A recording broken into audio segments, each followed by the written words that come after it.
before you go out there? Oh, okay. Huh? She's where? Okay. You're not gonna open the door for her? Okay.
I've been on this journey my whole life because it started with my name, Talitha Cumi, which literally means little girl, wake up. And I can't say it's been easy. There's been a lot of bumps and bruises along the way. But I believe life is all in your decision making. The I Am Talitha Cumi show is a combination of things that I love to talk about. And I want to enlighten you, encourage you, and inspire you to be the best you can be with some help from my guest. Let's talk about it. And we are live here at the Botham Jean Foundation Gala event, you guys. I feel like there are so many people, like you said, that are in pain from stress or whatever it is, and we're going to the doctor. They're giving us this medication. This medication sometimes is making us worse. Sometimes the medication is not working. Sometimes the medication has so many side effects. So is there anything that I left? No, other than my name is pronounced Georgia Nay. Georgia, I was pronouncing that all wrong. Georgia Nay. My bad. I hate when people pronounce my name wrong too. Georgia Nay. So I'm gonna be calling her Gina. So yes, that's cool. You know, okay, yeah. All right.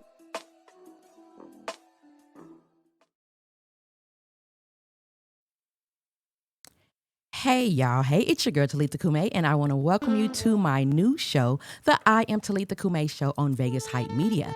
Thanks for tuning in, and remember you can catch us here every Friday night at 7:30 p.m. on our Food for the Soul Media Group FB page and YouTube station.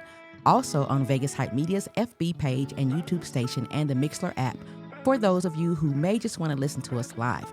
Shout out to Quan on the ones and twos, keeping us looking and sounding right. Also, I got to shout out my baby, Big Bobby B, who's live in our chat room right now. So you guys, we are changing it up a little bit this month because I really want to talk to my guests even more.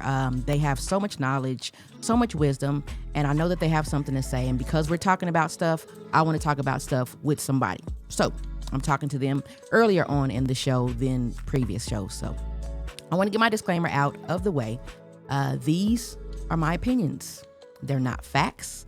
Just my opinions, and some of the opinions of our guests are not always the opinions of the I Am Talitha Cumi show, Food for the Soul Media Group, or Vegas Hype Media. And if you want to weigh in, leave us a comment in the chat room on our YouTube or FB page, you guys. So I had a pretty good week. We had Appreciation Day at my job, and I didn't get a chance to participate because I was working. So go figure. But it was really cool that my job does stuff like that. Like they closed down the whole entire building. We got a chance to come really, really casual. We did yoga.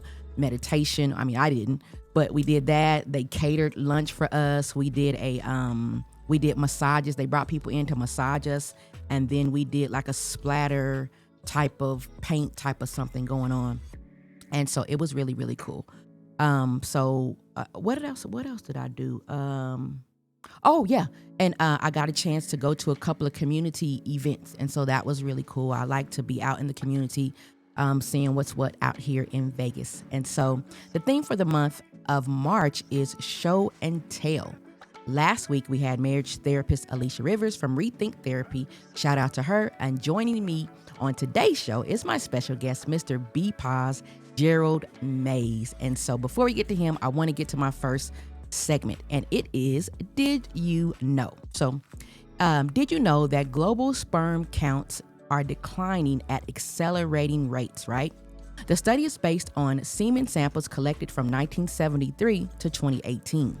The 2017 study found sperm counts had fallen in North America, Europe, and Australia by over 50% in a 50-year span. The current study updated this data as well and added data for South Central America, Asia, and Africa. The aim of the study was to examine trends in sperm counts among men from all continents. So the analysis found that while sperm counts had declined at the average rate per year of 1.16% between 1972 and 2000, the rate of decline since 2000 has increased to an average of 2.64% per year. The new 2022 study updates an earlier 2017 study to cover a broader geographic area and includes new studies. So they dismissed genetic explanations for the semen drop, pointing out that genetic changes usually take many generations to appear, but the changes that they're seeing is taking place in less than 2 generations. So they're saying that leaves the environment. So experts are saying that they believe the problem is a class of chemicals called endocrine, and I think I'm pronouncing that right, ENDOCRINE, disruptors, which interfere with the body's hormones. These endocrine disruptors are found in many everyday products, including plastic bottles, containers, liners of metal food cans, detergents, flame retardants, food, toys, receipts from ATMs, and pesticides, which is really, really weird. And so they said that it's hard for consumers to avoid these things, and because the manufacturers are under no obligation to identify the chemical ingredients that are in these things. It also says that one particular area of concern for researchers is the reproduction, as the disruptors can interfere with fetal maturation and sexual differentiation in early pregnancy. And it also says infertile men are likely to have important coexisting health problems or risk factors that could impair quality of life and shorten their lives. So this was just interesting to me because of everything that's going on with us from, COVID and all kind of other things that are coming out now. And so I wanted to ask you, Gerald, what do you think what do you think could be the cause of sperm counts and why they've gone down? Do you have any type of nothing?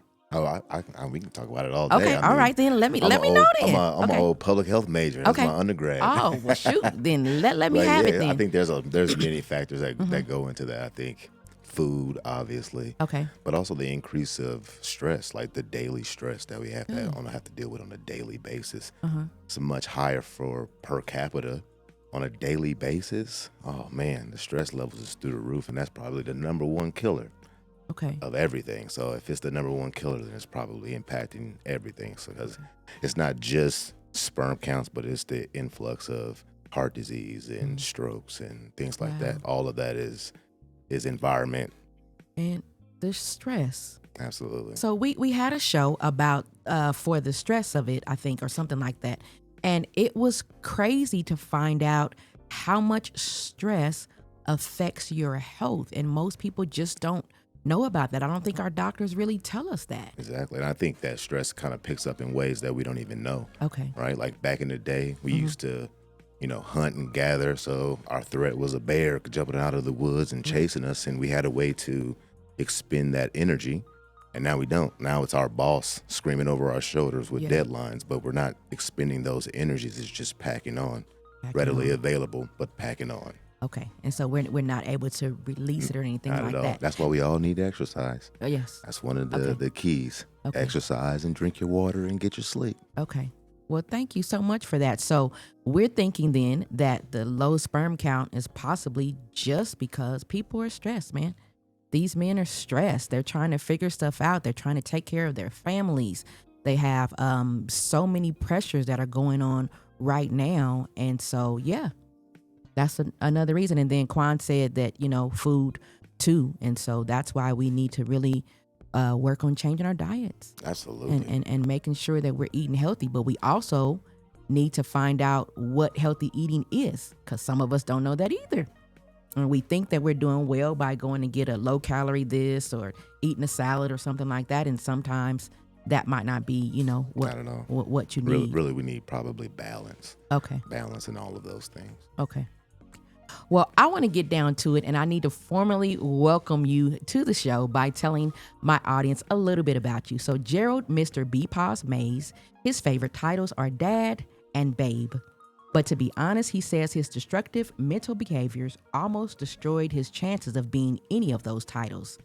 He says it wasn't until he realized that he needed to hold himself accountable for his thoughts, actions, and objections that he was able to change his perception of his life. He stopped feeling like things were being done to him and started focusing on what he could do for himself. This shift allowed him to take control of both his internal and external issues, and it helped him heal his relationship with himself. And now he's on a mission to help others build strong, healthy relationships with themselves. He believes that when you prioritize your own well-being, you can truly have the riches of life that you deserve, like good health, financial stability, and loving relationships with others. So help me welcome Dad, Babe, to his beautiful wife, life coach, and media personality, Mr. BPoz. So do you want me to call you BPoz or Gerald? Oh, you can call me anyone. It doesn't matter. Okay. As long as you don't call me late for dinner. Okay. I won't. So tell us a little bit more about what you do. Well, first Okay. off, that's the first time I've ever heard that bio read to me. Okay. Oh, sounds pretty good, huh? Yeah. I know, right? But I think my mission is to shift from what we currently see on TV, right? Which is to blame, which is to tell the world that they owe me something, and because I feel some kind of way, they should change. And I think that power comes from being able to change for yourself. Okay. So I think the key is to empower people to make choices for themselves that they want. And it's okay to call it selfish or whatever you want to call it, because in all honesty, you can't give anything to anyone if you don't have anything to give for yourself. So it's super important that you work on those things for yourself. So that's my mission ultimately for people, is to build healthy relationships with themselves and then use those healthy relationships to be able to impact other areas of their lives. Okay. That's cool. And so you do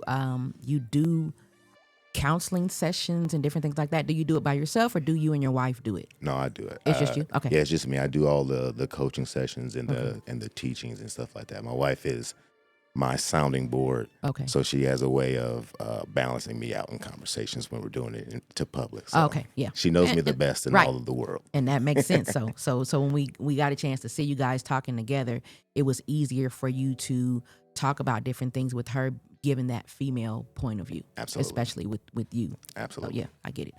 Okay, well, my first question is, because I really want to talk about some stuff, and we're going to be sprinkling our segments in between, so we won't miss out on those. But my first question is, were you raised in a single or two-parent home, and do you think it made a difference in your adulthood? I was raised actually by all. Okay. So my parents were married until I was about 9. Okay, They got divorced, and I lived with my mother until I was about 13. okay. And then I moved with my father until I graduated high school. Wow, okay. So I've had the benefit of living with in all three areas, right? Okay. And they've all impacted me in some kind of way. I think there are things that I've learned from my father that I wouldn't have learned had he been married. And there are some things that I learned from my mother that I wouldn't have learned had they been married. And then there are some things that I've learned about family that I have avoided because I am aware of how we got divorced. Okay. Gosh. Yeah. So you went through the whole gamut the of whole thing. emotions and I'm on everything. the whole thing. I understand the whole thing. So, But honestly, it seems like it's bad to say, but it seemed like that probably made you really well-rounded on understanding the dynamics of all of those types of relationships. well, Yeah. I wouldn't say well-rounded because there's always going to be something missing, Yeah. right? Okay. So whether I'm with my father for 4 years, I don't have my mother. Right. And if Okay. I'm with my mother, then I don't have my father. Right. So I'm not well-rounded. I'm well-rounded to talk about my trauma to society, right? But I'm just not well-rounded as an individual. Okay. But yes, I have experience in all three Okay. areas. Ideally, I would have loved for them to be healthy together Yeah. so that we could have been together, but that was Right. not the case. And for you to be able to see that and experience that. So why are we finding that a lot of single women really got some stuff wrong in the child raising department? And I want to talk about them raising boys and girls. Well, I think we have to be honest about the situation. Okay. We talk about single mothers because we don't have a lot of single fathers. Right. So they get the hype and the blame. Okay. So we have all of this bad press about single mothers because we don't have any good or bad for single fathers. So they get the brunt, all of it. Okay. And it is and I'm raising children. I have 4 of my own. Mm-hmm. I have 2 in college, and I have one that's going to be a senior next year, Mm-hmm. and one that'll be a freshman next year. Mm-hmm. And it's hard. So to put that pressure on one person, I don't care if it's a woman or a father, it's difficult, and it's going to be difficult. And sometimes I think we're a little bit too hard on single moms because what do we expect from them, right? They have to man the bills. They have to provide the food. They have to make sure the house is clean. They have to make sure that they discipline, provide the love, provide the structure, and everything else with no help. Yeah. And that's hard. Okay. Well, what are you like? The reason why I asked the question, or the reason why I even did this type of show, is just because I'm seeing a lot of adult women, friends of mine, who are realizing that some of the things that their single moms taught them was just kind of skewed because they were single.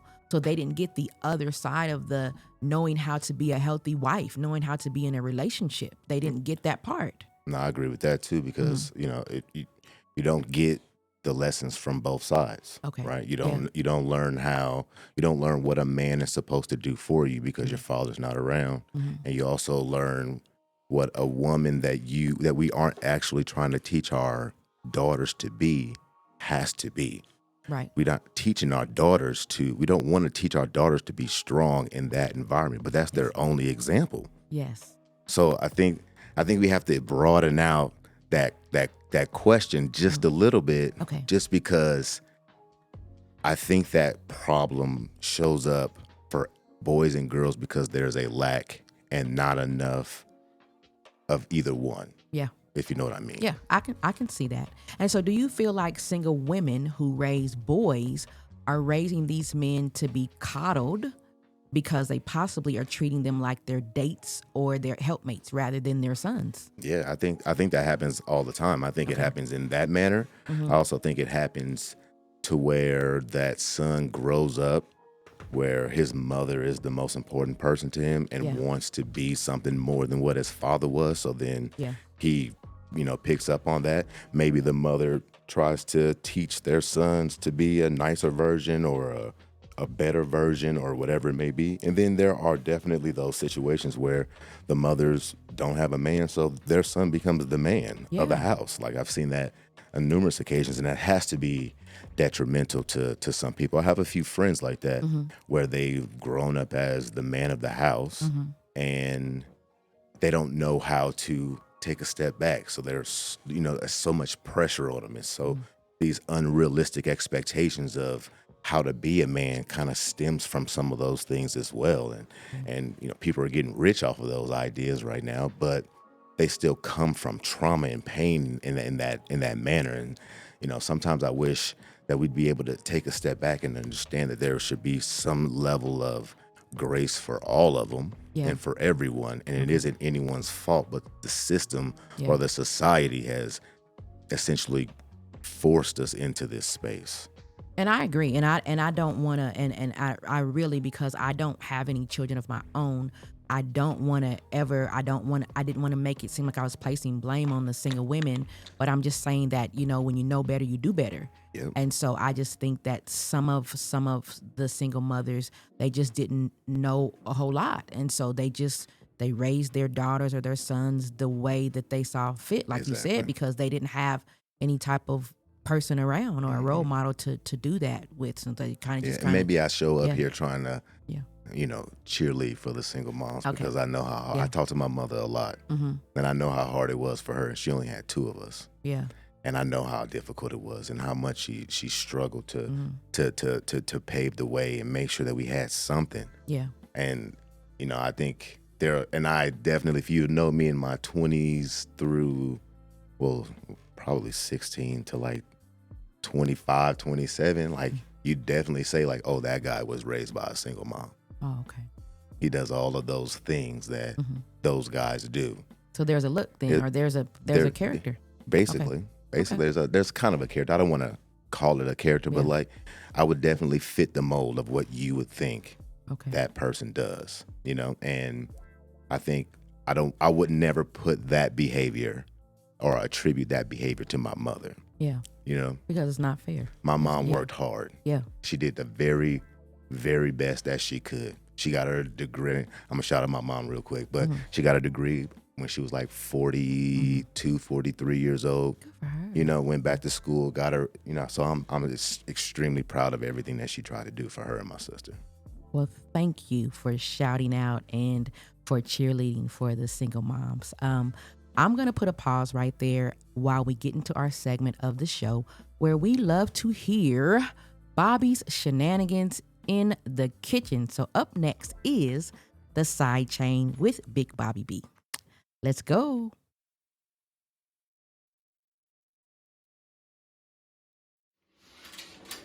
Oh, that's hot as hell. What's happening? How y'all feeling? It's your boy, Big Bobby B. I'm back to do another food review. This is a little strange because it's been a long time since I've been to this place. Back when I mattered, I worked at the Westin. And the chef there at the Westin in North Dallas created this great big biscuit for breakfast. It was a big ass biscuit, and he had gravy, cheddar, and like bacon. And he called it the big biscuit and had it on the menu. Anyway, I'm gonna create my own version of that. But you already know I'm gonna use the legs. So I'm gonna chop these up, make them into like patties, fry those up really good. Then I got some flour. I got my buttermilk mixing already. Let's get it started. All right, player, you basically already know how we do. So I'm gonna take this with super clean hands.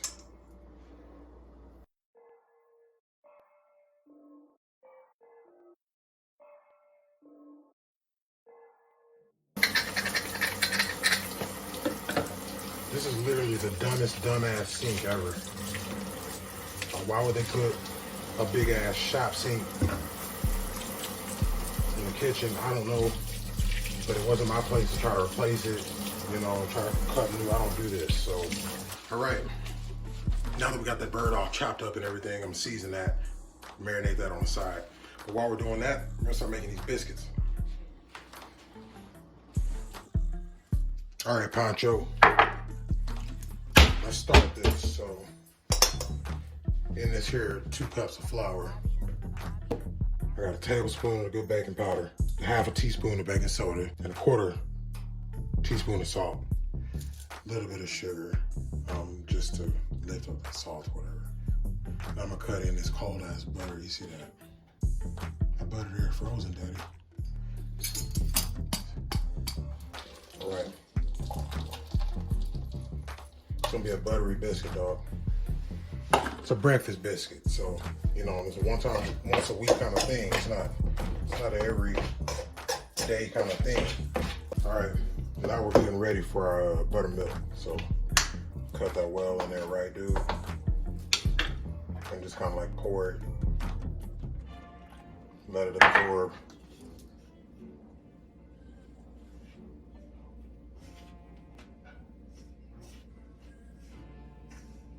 You don't want to do too much with this because you're not making a cake. You're making a buttermilk biscuit. It needs to be a biscuit. You want a buttermilk flaky, country dude who made it sit on a porch whittling biscuit. Like he spent the majority of his real life driving trucks and he ate his meals out of a damn can, biscuits. He pulled over on the side of the road and he was like, I could go for some biscuits. And he stopped at like the local gas station or whatever was there in the 70s and bought a bag of flour for 25 cents, had his little pan, and just made biscuits, tight biscuits. 1860, she's in the house, got no central air, just the window open, and the kids want to go outside and play paddleball biscuits. I'm gonna roll this onto this already floured cutting board. I don't like to just put it on the counter, it's weird to me. Black.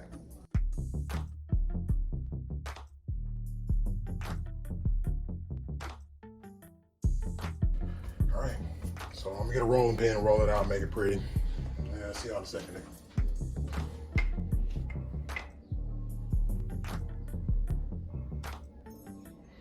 Basically just want to make it eat. Dang, boy, this thing is slidey as hell. Yeah, we're just gonna make a couple big biscuits with that. Big biscuits. Like Charles English. Listen, I wouldn't recommend nobody who has like a regular lifestyle do this Texas ass shit that I'm about to show you. This is dumb. It's just 3 biscuits. All that mix made 3 big ass biscuits in the oven.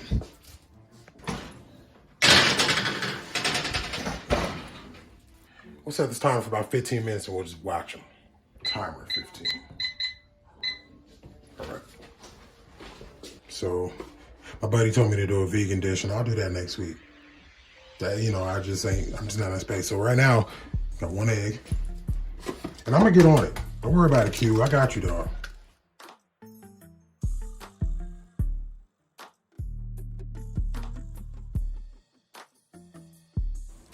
All right, right here, dog, we're gonna get this chicken good and bread it up. It's gonna be real good, so let's do it.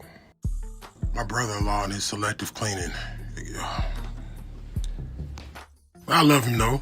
He's strangely satisfying like a kiwi. Like I like this, but I don't like this. Let's get this bird ready. Timer just went off on my biscuits, and I'm gonna tell you now, them hoes ain't ready. Damn, they're burnt up, my biscuits. Oh yeah, it's beautiful right there, Jack.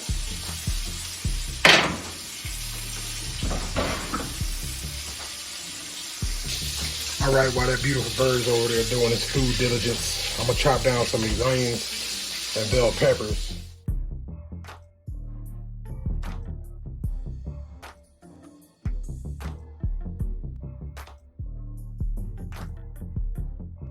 Whatever's in this liquid egg stuff makes it pan sticky, and I'm not a fan. Ain't no biscuit like it, dog. Check the chicken out, the eggs, the gravy, you know what I'm saying? Taking up the majority of these huge plates. That's a good eat right there.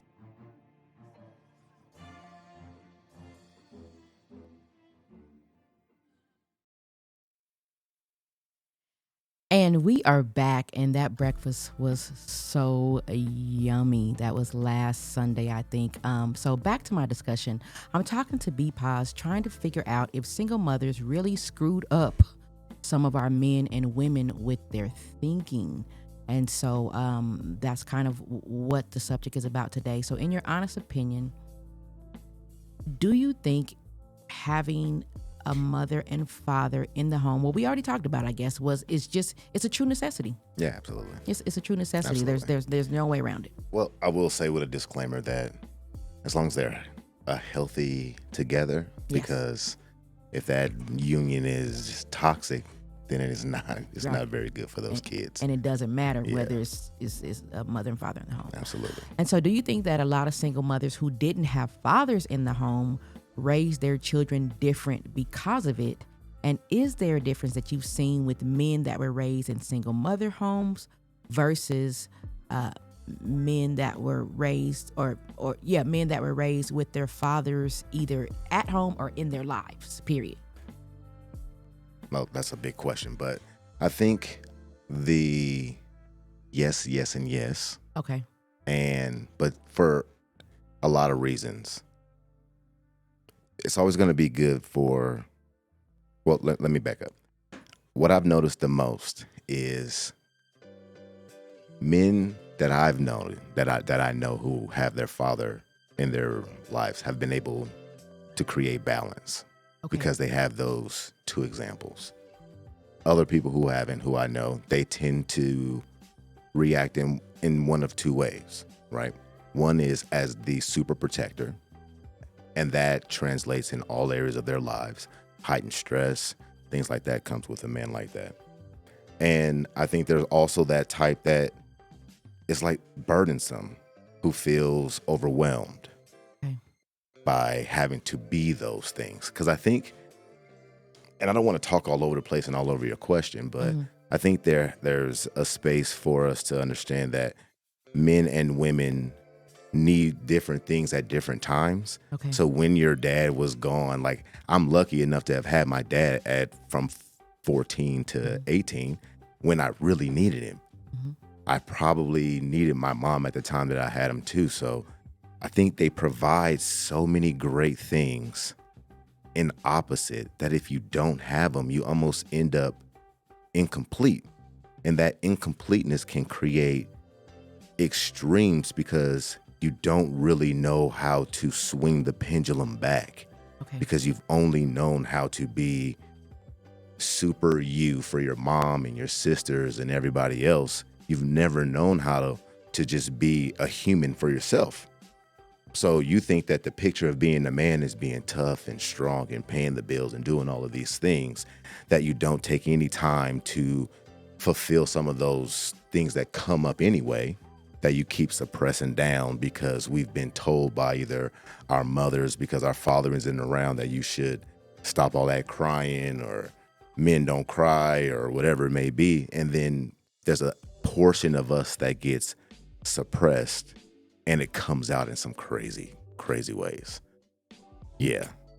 And so maybe some of those school shooters possibly could be, just not able to release that anger or have some place to put their emotions or their feelings. Yeah, or just a safe place to be able to express them. Like most of us don't want to be fixed, we just want to be heard. Yes. Right? Like we know the tools. We know what we have to do to be better. We just want to be heard because it's hard to put those tools in action. We just want to be heard. I used to be a trainer. And most people, they know that they should eat a little bit better and move a little bit more.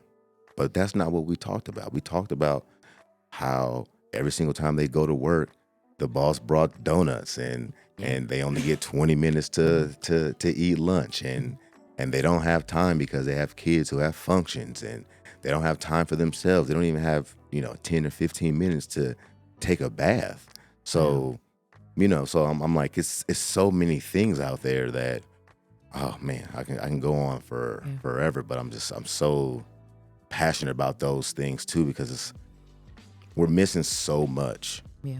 We're missing so much, and I think that there's a space for us to work our tails off and get it.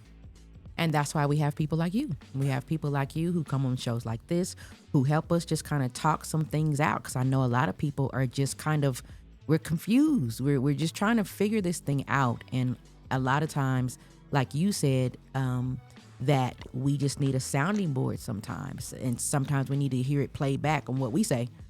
And then we can, kind of get to work. So I'm all about healthy discussions about all of this stuff. So thank you so much. No problem. And now we've come to the part of the show I actually like, which is where we take a news article about something that may come off as negative and we try to put a positive spin on it.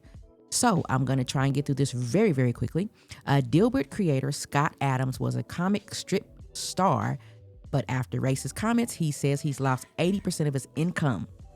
So basically, he built a career based on his pointed and humorous views on the workplace.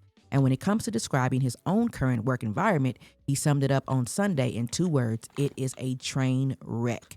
So he is facing serious repercussions because of some racist, hateful, discriminatory stuff that I guess he said on the air. So he referred to black people as members of a hate group and urged white people to get the hell away from black people. The newspapers such as the Los Angeles Times and the U.S. Today network, as well as a distributor, Andrews McMill Universal, announced that they would no longer run his cartoon or run his strip. He quickly went to YouTube and kind of tried to defend himself. He said that 80% of his income from Dilbert due to cancellations, and expressed uncertainty about his future and publishing career because of all of this stuff that's going on. And so basically he said that he felt like a lot of black people felt like, I think there was some type of poll or something going on, and he felt like a lot of black people were saying that they didn't feel like it was okay for white people to say that it's okay to be white. So it's really strange what he was talking about, but he was flagged by some of the, I think it's the Rasmussen reports that said that about 26% of black people agreed with the fact that it is the phrase "it's okay to be white" was not a good phrase, and it's kind of a white supremacist type of phrase. And so that's the reason why he said that those woke black members are possibly a part of a hate group if he, as a white man, can't say that it's okay to be white. And so he said he's no longer going to help black Americans. And that was the thing that it got me. He said, I'm no longer going to help them. I used to be down with them, but I'm not down with them anymore because they don't feel like it's okay for me to be white. So I'm trying to figure out how to spin this. I'm just not sure. But I felt like it was wrong for him lumping all black people together, because I feel like he's doing the same thing that he accused black people of doing. Exactly. But the flip that I always say is know who your opponents are. So by him letting the world know how he feels, and then those that agree with him letting us know how we feel, now we know who's for us and who's against us. So that's my flip. I don't know. What do you think? You can't say everything. Yeah. You can't say anything you want. You can't group everyone into 26%. Right. Yeah, I was like, that was kind of weird. Yeah, everybody, but you said 26%. Exactly. So not everybody. 26% of people feel an extreme, which is normal in any category, right? Yeah. And we say all people. Yeah. And that's the problem. And we cancel people based on that too. Yeah. I don't read Dilbert, so it's not a huge issue for me. Mm-hmm. But it's not a huge issue for me, but I understand the ramifications of those things too, right? Yeah. Like, we don't want people who feel like that profiting off of us. Yeah. Right? Because I used to read because Dilbert. 26% really is an indication of how he feels just in general. Yeah. Right? Mm-hmm. And then it's like, I'll have a few black people that are okay. But now that the 26% came out, I knew it. Yeah. Yeah. And that's how I feel. Like, I knew those black people didn't like me. Yeah.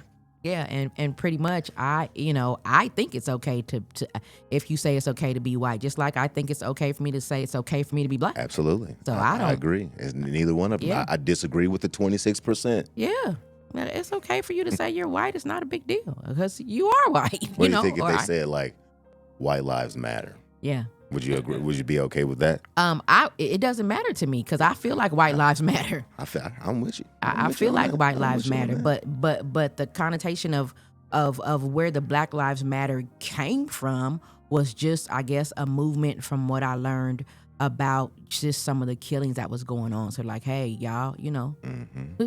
and if this was around back in the slavery days, they would have been saying Black Lives Matter. Yeah. Black slave lives matter. It's the same, so it's a whole lot. Except those other people would have been like, shut up. Yeah.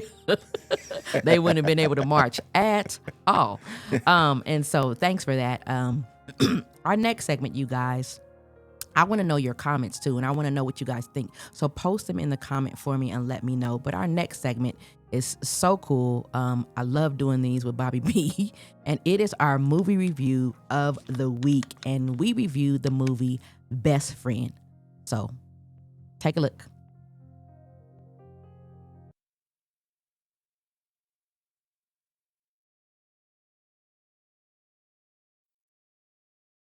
Are back again for another movie review, but we are going to do things a little bit different today. We are actually going to review the movie before we watch it. So we found a Tubi movie that we want to kind of check out. It is by Marcus Houston and Chris Stokes. And if any of you guys know Marcus Houston from Immature and Rogers, Sister, he's done a lot of movies with Chris Stokes. So they've done a lot of kind of B movies, I guess. Some scary movies, and a couple of them I actually liked. I thought they were pretty good. And so we want to review the movie because, how can I put this nicely?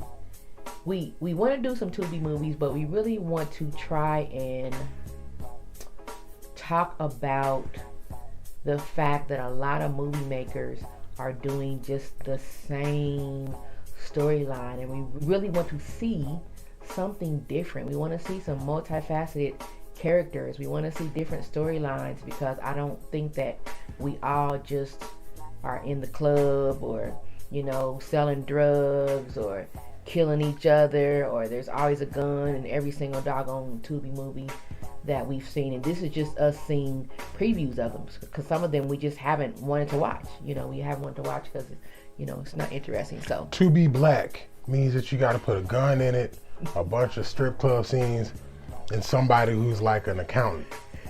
There's always got to be an accountant. There always has to be some sort of architect or drug dealer. It's pretty basic. Yeah, it's like bragging about somebody's whipped cream ass cake. Like, oh, this angel food cake is so good. No, that's not why Nothing But Cake goes hard. It's because they took that extra step and put a little bit something extra in the mix to make it moist, not just on the inside of the cake, but the icing. Yeah, all that. So like, if you're gonna be surface level and you're writing, just go that extra step. Yeah. So let's go ahead and review this before we watch it. So the movie is called Best Friend, and it, like I said, it's by Marcus Houston, Chris Stokes, and it's starring Marcus Houston and Soraya, which is she played Tiana in Empire. So they're best friends. And Tiana in Empire. Okay, yeah. So they're best friends in the movie, and we just kind of feel like the storyline is going to be he's pretty much going to be like, to me, what Roger would be today. Okay. After chasing after them twins and knowing he can't get them and all this crazy ass shit. And it's like, okay, well, since I can't get them, I'm just going to friend card them. And, all the high fives and the extra friendly stuff, just proving that you're just a buddy. Buddy, you're in love. Yeah. And you're in love. And he's going to turn stalker. Stalkery, murdery, you. Yeah. So that's what we think is going to happen. He's going to turn Joe Goldberg. Who's Joe Goldberg? Who's that? Will Banahan. Who is that? I was on You. Oh, I don't watch You. Yeah, that was written pretty deep, but that's pretty much what I'm seeing from this already. Okay, and so we already know the storyline. He's going to end up dying at the end. She's probably going to end up killing him at the end, even though that's her best friend. And there's going to be an ambulance. There's definitely going to be an ambulance. Did I get it? You pretty much summed it up. Right? Okay. The ambulance in front of the house, nighttime, sitting in the back of it, that's definitely going to probably be like, I'd say 75% chance. If that's not in this movie, then it's just a walk off slow after she kills him scene. Yeah. Or pan off or something, or sitting there and she's on the phone, or something. It's going to be something of that effect. But she's definitely going to ice cuss at the end of the movie. Yeah. And start over. Okay. So we have reviewed the movie. We don't know yet because we're going to watch it now. It's our date night, so we are getting ready to get comfortable and sit down and watch the movie. So we're going to actually come back and let you guys know if it was anything like we... Oh, we're reviewing the shit tonight. Yeah. We're going to let y'all know in a minute. Okay. Give us about 2 hours. We'll holler at you. So we'll see you in a minute. Yep. And we're back. It was basically wrong than a bitch.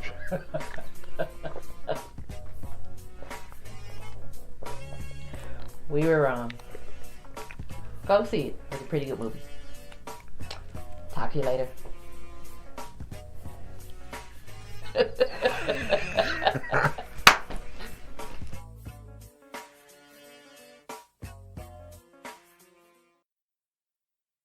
That was crazy, but the movie actually was pretty good. So Marcus Houston and Chris Stokes did a good job. So you guys, when we come back, our special musical guest, Carolyne Scott, is in the building and more from BPoz. So we will be right back after this short commercial break.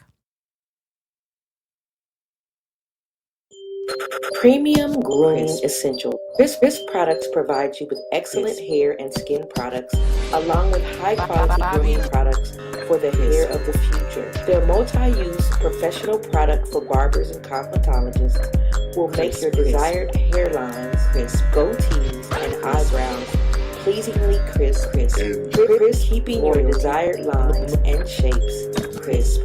By Mook the Barber. Go to www.crispproducts.com. CRISPRODC Mook TS today. Crisp. Mook the Barber. Crisp. Mook the Barber.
And we are back. If you just joined us, you're tuned in to the I Am Talitha Cumi show by Food for the Soul Media Group with me, Talitha Cumi, live on FB and YouTube on Food for the Soul Media Group and Vegas Hype Media. So I got to tell you guys, Bobby B has another show with Orlay. So we will be in a spring break week show, March 15th, and he will be walking in the High Tea Elevate and Paint Dinner Madness event presented by Pin Drop 702. So you want to get more information or you want to get tickets to it, you can follow him at Orlay_worldwide on Instagram and the Chris Orlay Collection on FB for more details.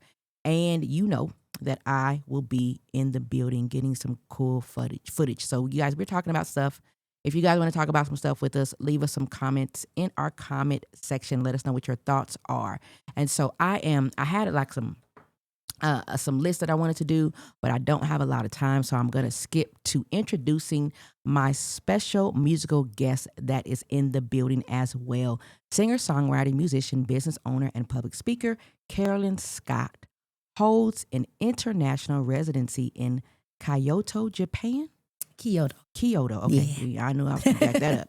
And has been on 5 national tours in the U.S. And she is the WNBA/NBA G League LV Aviators anthem singer. So she is out here singing about the anthem. You hear me? Thank so you. Welcome to the show. And I got some questions for you before we let you sing. So I wanted to kind of get into. Let me back on up. Yeah, All I right, wanted to go kind of ahead, get into girl. it and know what you had going on. So how would you describe your music genre? Are you in a genre?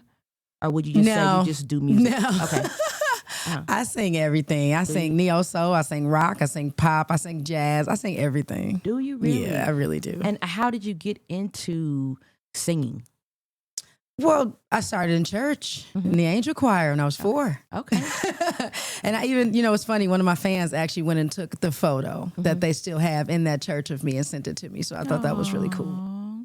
So you Yeah. started in church like a lot of singers do. Yeah, I started in church. Would you say it's difficult to break into the music game now, or was it more difficult back in the day? It was more difficult back then. You think? Now? Oh yeah, definitely. Now, if you got a lot of money, honey, you're in the game. Okay. so you think it's all about the money then? Definitely. Is it money promotion wise, or like I'm saying, do you Yes. have to have money to promote yourself? Yeah, Or well, it's like it's a situation where it's completely promotion based because you can have a child that just grew up in the music business and his mom is this great executive and now he just wants to put out a record. Yeah. And boom, he's on TV. Okay. The same place that this person who's been living somewhere, been fighting this music dream for 20 years, been trying to get to, and they just got there with some money. Okay. Money and connections. Yeah.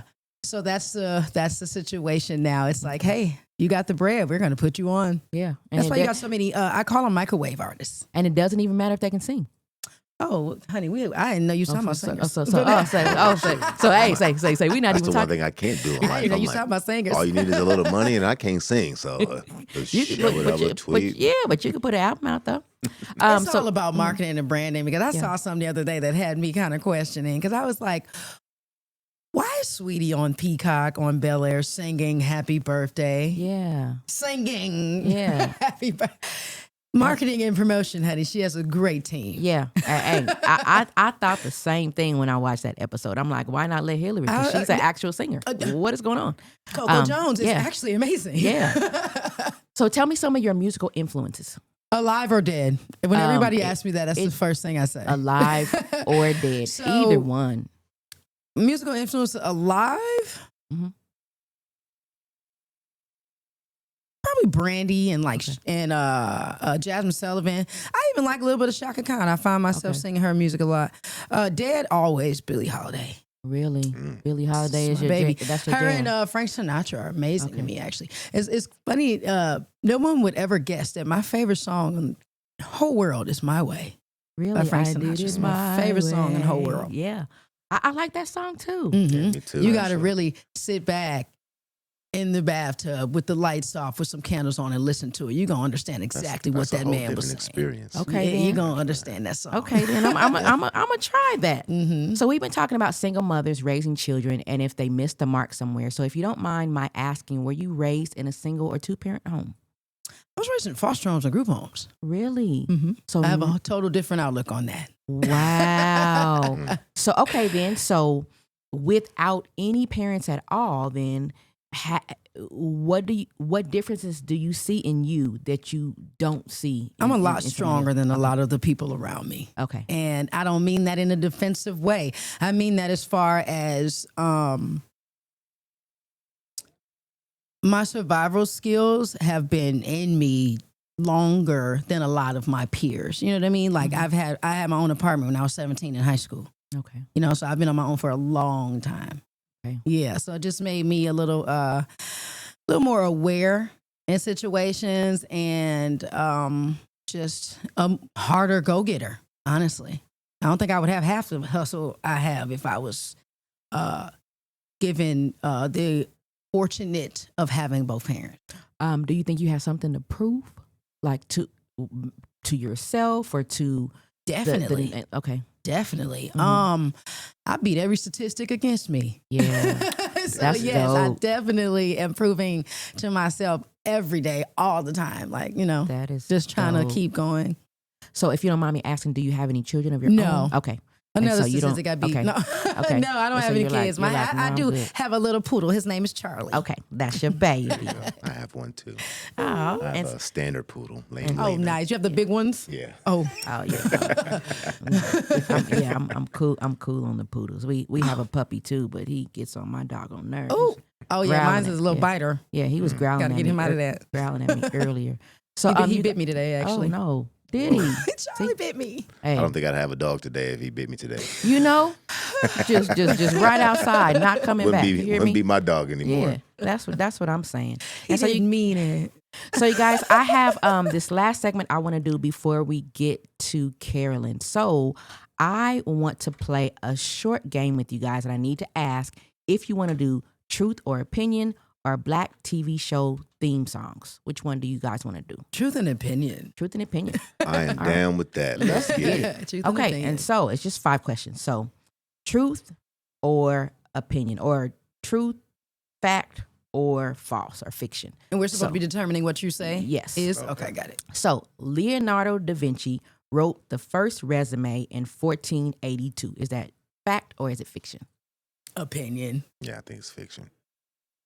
It is fact. Really? Whoa. Leonardo da Vinci wrote the first resume in 1482. Wow. That's pretty good. I My didn't know number 2 question: Didn't know. bacon cheeseburgers are illegal in China. False. Fact. Wait, the pork. Facts. The It's the- pork. It is fiction. It is fiction. Bacon Should've known. cheeseburgers I are said false. It was not fact illegal. number 1. and Yeah, then they are the not sequence illegal always in gotta be China. fiction. Number 3, a full-time Netflix viewer is an official job that actually exists. Fact. Facts. That's like 70 grand too, right? Facts. They make They're money. making really good money just by watching Netflix movies, yeah. stuff. And What then is they going even on? give them therapists to speak to after they watch these Oh things. my God, that's Really? great. That's I have some dumb. clients that I need to aren't figure out supposed how to to get tell me, these but they good work for jobs. TikTok and they work for these places. Well, that is Mhm. crazy. I need a job like that. You know? So in 1942, a group of mafia bosses started National Bosses Day. 1942. A group of mafia bosses started National Bosses Day. I'm gonna say fact. I'm going to say Has to be a false. fact. It's fiction. Ah, It is fiction. They I did thought- not would've start I thought it. it was false. 'Cause I'm but like, yeah. we still that'd know have been the about most that. gangster thing. Yeah, you know what I'm saying? That's what I was thinking. I'm like, that would be real gangster. We would if have they seen did it in that. the Yeah. movie. So, and my The last gangster's question, ball. my last question is: your eyes can always see your nose, but your brain ignores it. Is that fact or fiction?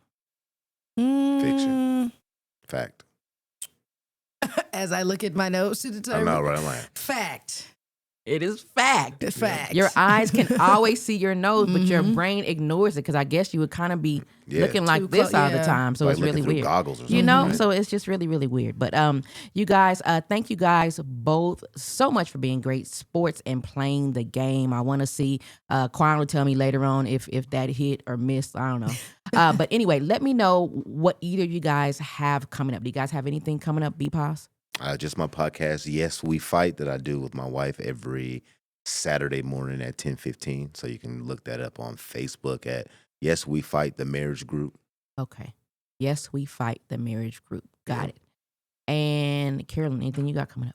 I actually am putting together a really big show. It's called going to be the Carolyne Scott Experience Ooh, Part yeah. 2. Oh, Because I did another version of that not too long ago. But that will be at the Gambit Henderson in May. It's me with a live band for 90 minutes. Oh, Oh, we. nice. So it's going to be amazing. You guys, you can bring your wife, please. Wife, and you hear you this? I guys know my can wife is come watching, and so dress wife. up and put the dress on and everything, okay? Tell her it's the day. That's the day to do this. Okay. Yeah, wife put this on our calendar. And yes, and Put it I'm- on the calendar, May 26th. Yes. Okay, May 20th. And I'm going to put that in my comments as well. So, last question: Also- what the world needs now? I'm sorry. Go ahead. One more thing. And I'm also the Veterans Affairs Chair for the NAACP. So Okay. we are always looking for membership. So Yes, All black man. Holla at right. NAACP. and then I give free 15-minute consultations just to see if we're a good fit. Okay. I think when it comes to finding coaching, Mhm. you have to you need to be able to be flexible enough to find somebody that fits with That you. fits with you. Okay. Exactly. Because I- that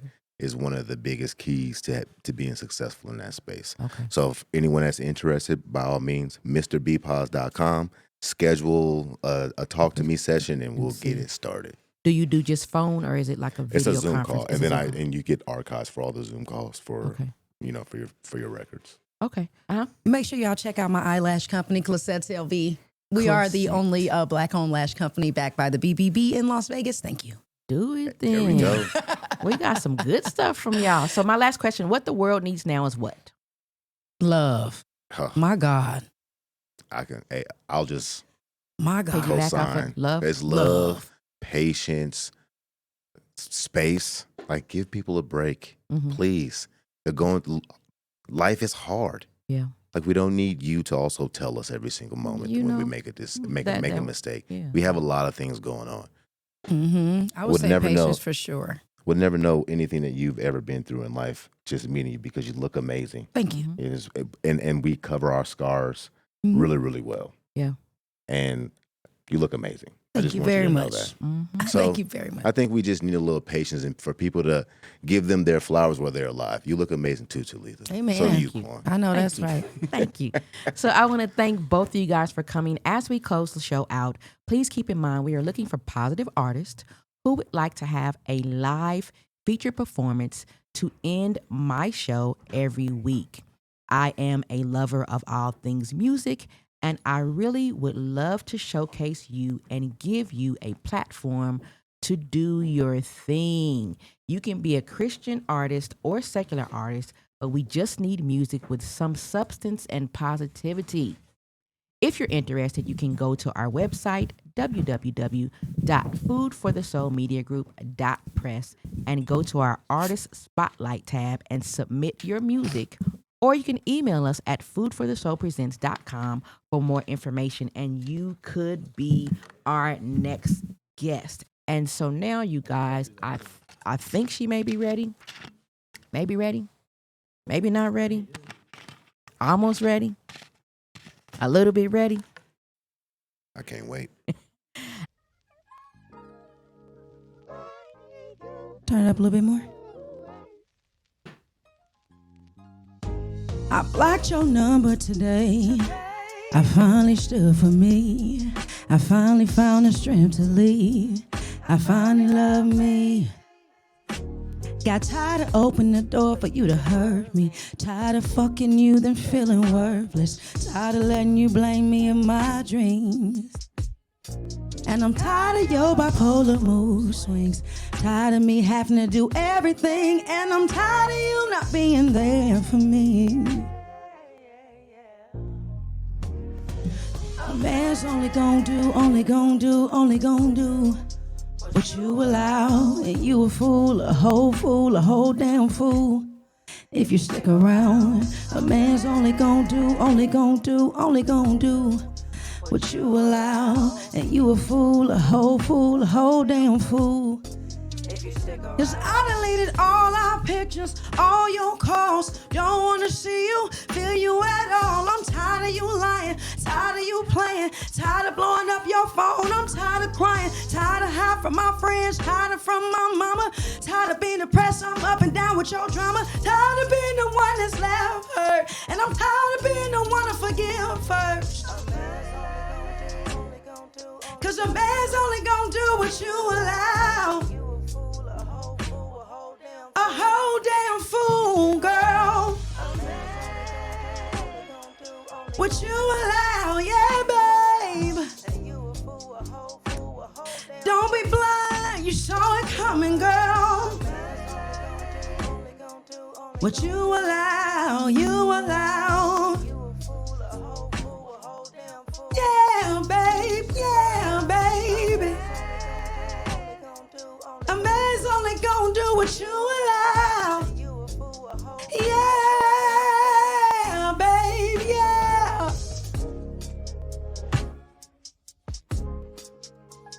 I hope y'all like that. It's my new record. Cause I blocked his number. Now. For sure. For sure. So, Carolyne, tell us how we can follow you on social media.